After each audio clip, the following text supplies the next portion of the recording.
Serangan drone Rusia tampak menjabik-jabik kosak berisi tentara Ukraina di dalamnya. Rekaman detik-detik serangan diunggah di Telegram pada Minggu 12 Januari 2025. Dalam keterangan unggahan disebutkan, inilah momen penghancuran kendaraan tempur lapis baja Kosak 7 dengan drone FPV T-40 di area desa Andreevka.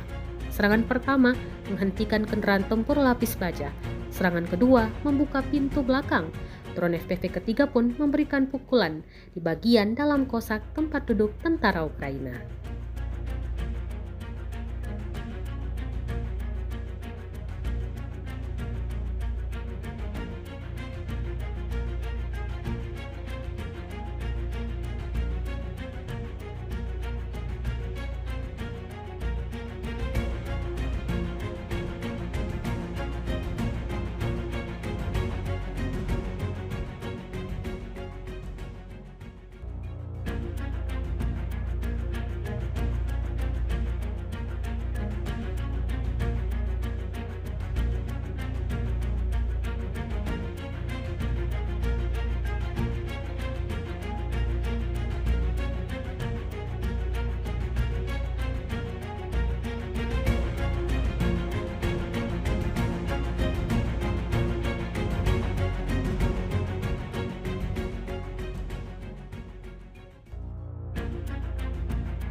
Download Tribun X sekarang, menghadirkan lokal menjadi Indonesia.